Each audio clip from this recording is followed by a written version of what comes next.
Welcome to Aspen Leading Edge. I'm Patty Roberts from St. Mary's University School of Law, and today's guests include Joesph Glannon. He's a professor of law at Suffolk University School of Law, where he has been since 1980 on the faculty, so an extraordinarily experienced and excellent teacher. He is also the author of Civil Procedure Examples and Explanations, the pilot volume of the Examples and Explanations series that our students rely on so heavily. We also have as a guest his co-author for the Civil Procedure, a Coursebook 5th edition that's coming out this spring in 2025. Professor Jennifer Reynolds, who is currently wearing a dean hat. She is the interim dean and the Orlando John and Marion H. Hollis Professor of Law at the University of Oregon School of Law. She is also faculty director of their nationally ranked Oregon ADR Center. So welcome, Jen and Joe. We're so excited to have you on today, and most excited because of the reason that we're having this episode today, and that is for you to share with us some of the advice you have for law professors. So welcome to you both, and we'd love to hear what you have to share from your own experiences to inspire our next generation of law professors. Well, thank you so much for having us. I'm thrilled to be here. I'm especially thrilled to be in the presence of one of my idols, Joesph Glannon. We had a thought today that we would talk about teaching civil procedure, just giving tips back and forth. Teaching civil procedure is a special challenge because many civil procedures are working with first semester 1L students who are instantly terrified by the words civil procedure. And the course has this reputation of being very difficult and boring. And so civil procedure professors know that it's not difficult and boring. It's the most interesting and best course out there, or at least among the most interesting and best. So we thought that it would be helpful if we just went back and forth and shared some tips that we found for our own teaching of civil procedure that may be useful. I think, Joe, if you want to go first, we could start with you. Okay. One of my primary tips would be never to rush through coverage during the semester. I think there's a natural pace to the ability to convey material effectively, and you should stick to that. I try to keep my reading reasonably constricted, but also to cover in class everything that I assign. So there's not a lot of things to read that are just supposed to enhance your understanding. We go through everything in the syllabus. And if you find that you're getting behind as a new teacher, I recommend that you drop off the items at the end of your syllabus rather than try to rush, which I think ends up teaching very little. Those are some great tips. I know I get students all the time saying, we were assigned material that we never got to in class. We never covered it. And that just leads to frustration. It does, yeah. Jen? Yeah, I totally agree. I think that less is more when it comes to assigning material, especially in civil procedure, where so much of it is stepping through something in a very detailed way. And they can get so frustrated and if they're just reading a ton of cases. So a tip I have, which is somewhat related, but taking a step back, is I think it's important in civil procedure, maybe in all law teaching, but definitely in civil procedure, to share your passion for the subject. I've found that over the years that the students really respond positively when I am very open about my enthusiasm for the material. If I really like a case, I'll say how much I really like it. If I really think this judge has written an interesting line, I'll highlight it and say, what a great piece of writing that was. So this is sometimes, I think we can be shy to be more happy in class, but I think it's important to let the students know that we really enjoy this and they can too, and they will too. So that's something that I found helpful. Dan, I wonder if I could just ask, why are you so enthusiastic about civil procedure? I mean,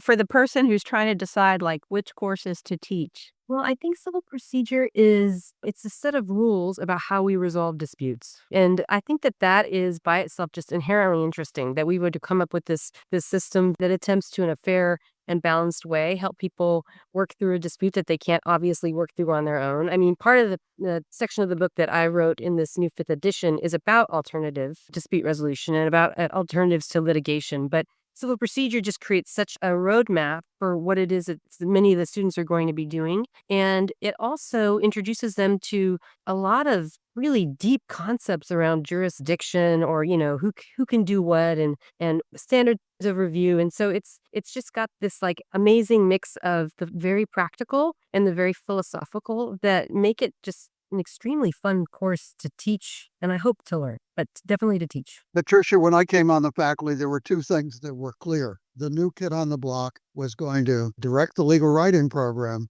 and teach civil procedure. But I've enjoyed it from the beginning, and I must say it's been a real pleasure to teach the course. My second tip is, and this one could be controversial, but I was pleased to hear that Jen backs it up, is to ban all electronic devices in the classroom. First, I think my students got a little frustrated by it, but in recent years, I haven't even had any complaints. Sometimes on my evaluation, student actually thanked me for banning electronic devices.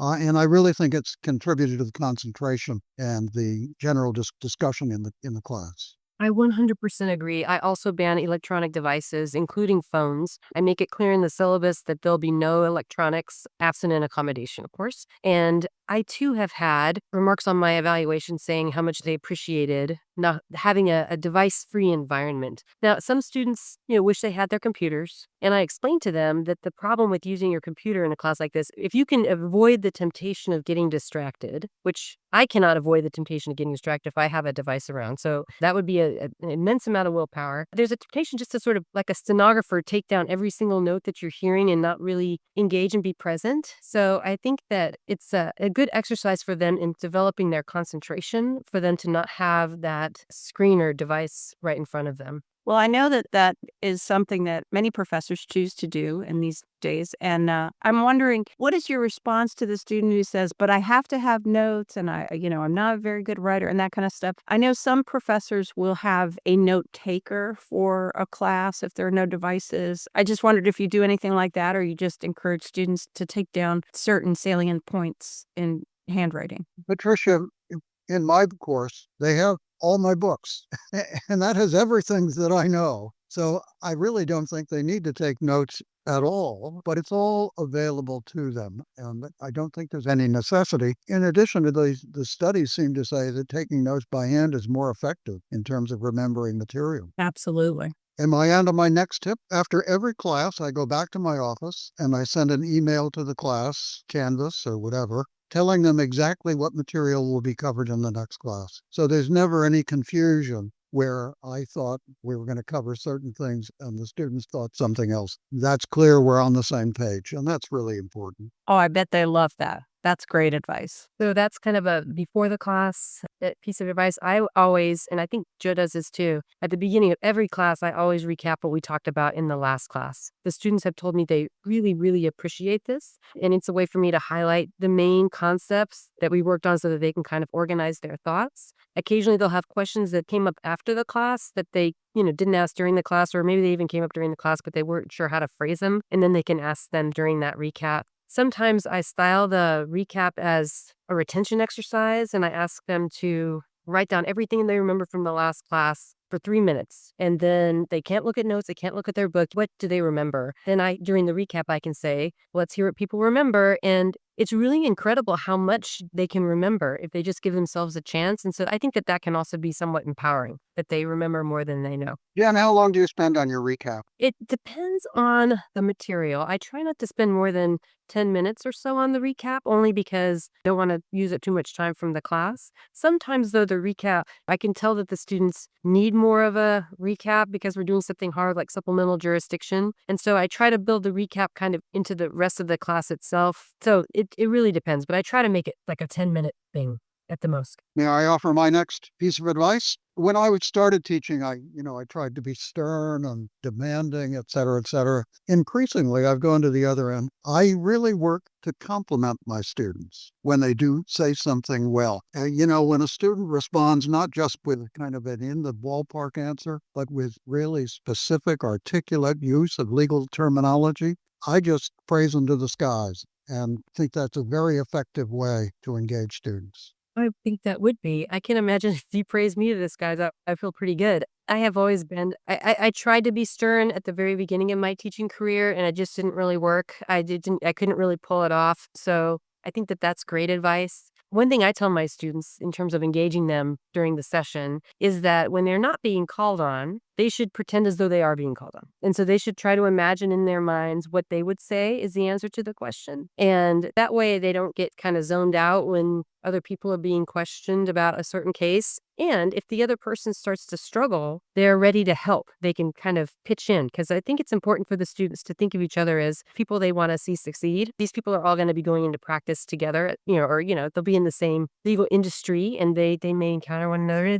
I think it's good for them to start to see one another as colleagues that they respect and admire. My next tip has to do with the syllabus in the course. My syllabus includes, for each topic that is included, explanatory material and questions, not pages, but a paragraph explaining what the next topic is and providing some questions for them to consider as they read the case. I suppose, Jen, we don't need that quite as much because we do it in our course book, right, for the cases. But students say they use my syllabus actually as kind of an outline, and it helps them to prepare for class. Yeah, when I was first teaching conflicts of law, you sent me your syllabus for conflicts, Joe, and it does that exact thing. And that actually really helped me, who never took conflicts of law in law school, to learn conflicts of law. So I think it's extremely helpful. I'll give a tip. I think that it's useful for the students to be reminded that they're not all going to learn at the same rate. Things will seem easy to some that seem hard to others. And then things that seemed hard to the one person will seem suddenly easy. And it's good for them to know that it's a group journey, but it's also an individual journey. And it can also be helpful to remind them that civil procedure is not a law of nature. It's not something that they should think that if it doesn't innately come to them,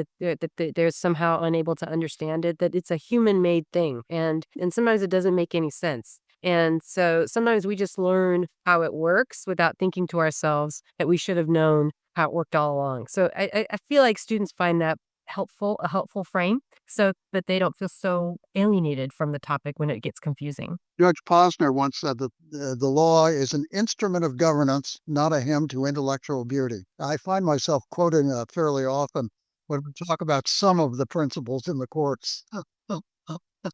If it's my turn, I will give my next tip, which is don't try to hide the ball. I think so traditionally true that you're supposed to confuse the students and not enlighten them. If there are rules, tell the students what they are. If there are splits in the jurisdictions with regard to a particular problem, tell them there's a split in the jurisdictions. Students are desperate for information. And you know what? It's often said, oh, there are no answers in law school. There are a lot of answers in law school, and I think the students are entitled to them. It's funny you say that because I was looking at the description of your new edition, Civil Procedure, a Coursebook 5th edition, and it says professors and student will benefit from nearly all questions asked are answered in the book. And I thought, one, that's terrific, but two, isn't it very interesting in legal education that that's like a good thing that we have to strive for?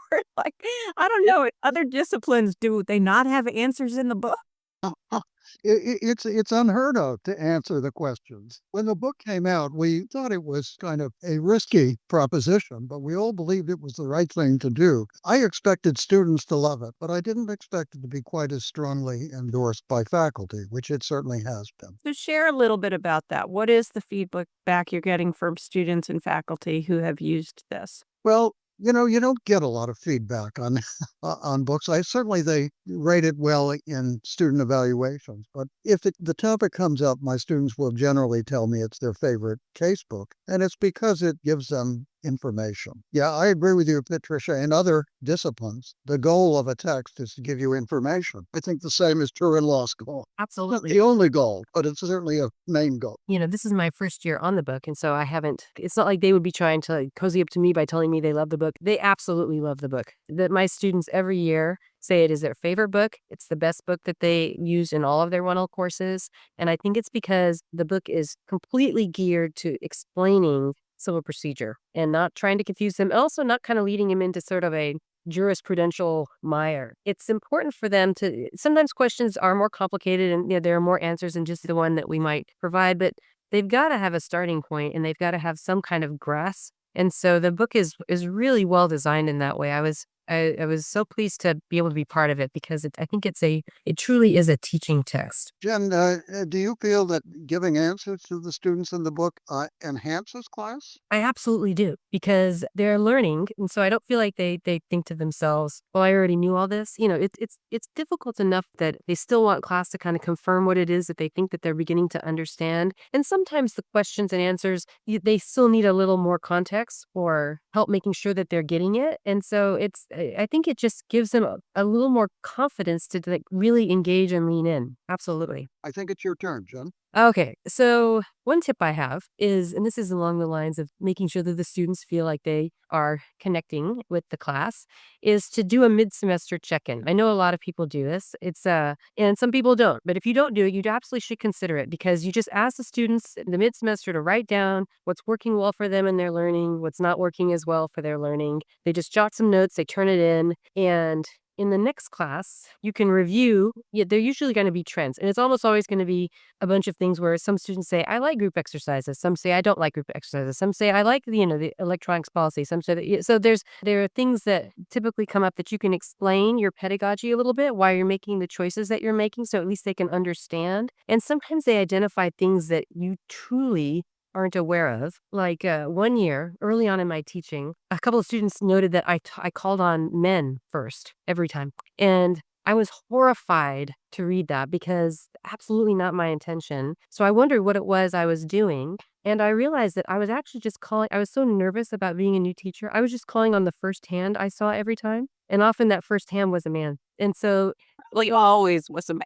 yeah, and so and it helped me realize, I think what I need to do is sort of structure when I have that volunteer, people volunteering answers, I need to structure it in such a way where I pause, I give other people a chance to raise their hands. Maybe I figure out ways to include women. And it was so helpful. I was so grateful for that feedback so that I could correct it. And I was able to tell the students that was not my intention. It can really be a good way to find out things that might be not going the way you realize that they're going, and also to bring the students in a little bit into how the course is playing out. And in relation to that, I'm sorry, Patricia, No, that's okay. I had a follow-up question. Yes, Uh, what are now? And I have some too about cold calling. That's exactly what I was going to ask. See, you were reading my mind because you talked about volunteering, and I know you both said stern and demanding does not work with you, and I can understand that. But what about Socratic method? I do Socratic method, but it's not like a harsh Socratic method where I'm trying to catch them in a problem. I actually do it to be so that they can practice speaking about cases and the questions that the lawyers would normally be called to speak about. And I do it in alphabetical order so they know generally where they're coming. I also ask a fair number of questions to the whole class. And that's where the volunteerism can kind of come up. And that's where I was apparently calling only on men. Do you do Socratic method, Joe? I do, and I do it randomly. I ask the students to bring their name placards and to every class. The ones who don't are more likely to be called on, the ones who don't. But one thing I do is I tell the students if for a particular class you're not prepared for one reason or another, put a note on the podium and I won't call on you. I get 1 or 2 notes per class probably. I think cold calling can be done in a supportive kind of a way, and I don't get people for the most part complaining about it. And I do think it serves several purposes. One, it does cause students to prepare more. I think that's clear. And law is a speaking profession, and practice at doing that is part of your education. The alphabetical cold calling, the upside is that it's a little less stressful for them because they kind of know if it's happening. And the downside is I think once it's happened, then they don't have as much pressure to prepare. So I weigh that back and forth. Jenna, I've got one more that I would like to do if we have the time, and that is giving assessments throughout the semester. I typically have given 5 multiple choice quizzes during the semester and a graded midterm. I think that's extremely helpful to the students. They seem to have particularly appreciated it, actually. My final exam is partly multiple choice, as at the bar exam. So brief multiple choice quizzes is helpful, and it doesn't make them review, which I think is very useful. Yeah, I'm going to start doing that too. I've not done those sort of that kind of multiple choice quiz thing, and my midterm is ungraded right now, but the multiple choice thing helps with the time spent grading. I think that we all have to do more around formative assessments, especially given changes happening in our ABA standards, and it's just a good practice anyway, pedagogically, because I haven't really loved the exam at the end of the year being the one thing that defines their grade. I don't think that's good. It's hard to get away from that. And so I'm going to do that more as well. So I'm glad you brought it up. I also, I'll just put a plug for formative assessments also include all kinds of in-class exercises, opportunities for them to try to work through a problem together and then get feedback on what sort of things they should have been focusing on. And I like to also have them explain concepts. Sometimes the question I'll ask is for them to explain a concept as though they were talking to a non-lawyer. So it's an opportunity for them to try to take some weird civil procedure idea and say it in plain English. And when they do that, I think they realize either that they understand it or they don't. Because, when you try to explain things to clients and family members or government officials or whatever, you're going to have to be able to explain some things that are complicated in very clear ways. I think they like that. Well, the thorough preparation that you're giving them in your class and the teaching techniques you're using to aid in retention, I'm going to venture to say probably helps them tremendously on the bar exam too. Do you get feedback like that? I don't. It's so distant from first year Absolutely. civil procedure. And they, of course, have had the torture of the 6-week bar preparation. So, no, I don't think I've ever had a student come back and, well, actually, I do have students who say, I was very comfortable with the civil procedure questions on the bar. Yeah, I've had a couple say that they felt more confident, but not very much feedback. If they take conflicts in their third year, I will get people saying how much they feel prepared for some of the issues that come up in conflicts. They're taking it off the bar exam, aren't they, Jen? They are. Conflicts. Yeah, they are. So it's going to become a much less, I think, taught class, which is sad because it's so talk about a fun class. So before we conclude, I wonder, these were really outstanding teaching techniques and tips, and I'm going to share them with our new faculty. But let's just talk about the book for a minute. So in this 5th edition of Civil Procedure, a course book through Aspen, what is new to the 5th edition that you'd like people to know about if they're considering adopting the book, if they haven't already? Well, there's been a lot of change in the law on personal jurisdiction, and so there's quite a bit of updating to those chapters, trying to help instructors think about how to clarify that doctrine that's pretty opaque sometimes. We have added some material on alternative dispute resolution, as I referred to earlier, and that's in the section where we talk about facilitating settlement in that Rule 16. We've updated throughout the book with relevant new cases. What else, Joe, am I missing? A lot of updating. There have been no profound structural changes in the book. Perhaps it's on the theory of ain't broke, don't fix it, because the book has been very well received. They've been more on the edge of it. I think personal jurisdiction, there's been so much development that Andy Perlman has really dug in those chapters and made some very tough decisions about what to take in and take out and what to put in. Well, thank you for sharing that, and good luck with the book. I understand, Jen, you're still awaiting your shipment so you can see it in person. Not wait. And before we wrap up, I want to ask you what I ask all my guests, and that is, what are your predictions for the future of legal education in the coming decade? How is it likely to evolve? Well, I'll say something. I think that, and maybe this is just because we've been focusing so much on teaching, but I think if you were to ask me this even outside of this conversation, I'd say the same thing. I think that in legal education, we're going to have a renewed focus on teaching and teaching skill and teaching methods and teaching all kinds of pedagogical innovations, et cetera. I think our students are coming to us having been affected in different ways by the pandemic, which has academically underprepared many of them. And you see it now, of course, already. And a lot of the way we all were taught the law don't necessarily work on our new folks. And so I think that we're going to see a lot of development around academic support, around new teaching techniques, around formative assessments. And I think it's actually going to be really good for legal education. But Tricia, I'll just note that I think the biggest challenge that we're going to face in the coming decade is online education and the effect that it has on law schools in general in terms of the physical presence of faculty and students, the distance education can create. I think students are often very enamored of it because they don't have to commute 45 minutes to get to class, etc. I don't know about you, Jen, but I taught online for a year during the pandemic, and we did it, and I think it was pretty effective, I think. But gosh, being in the classroom is just so much different. So true. Well, thank you both so much, Professor Joe Glannon and Dean Jennifer Reynolds. I appreciate your insights into pedagogy, and I know that these tips will be well used by new faculty. Thank you. Thank you.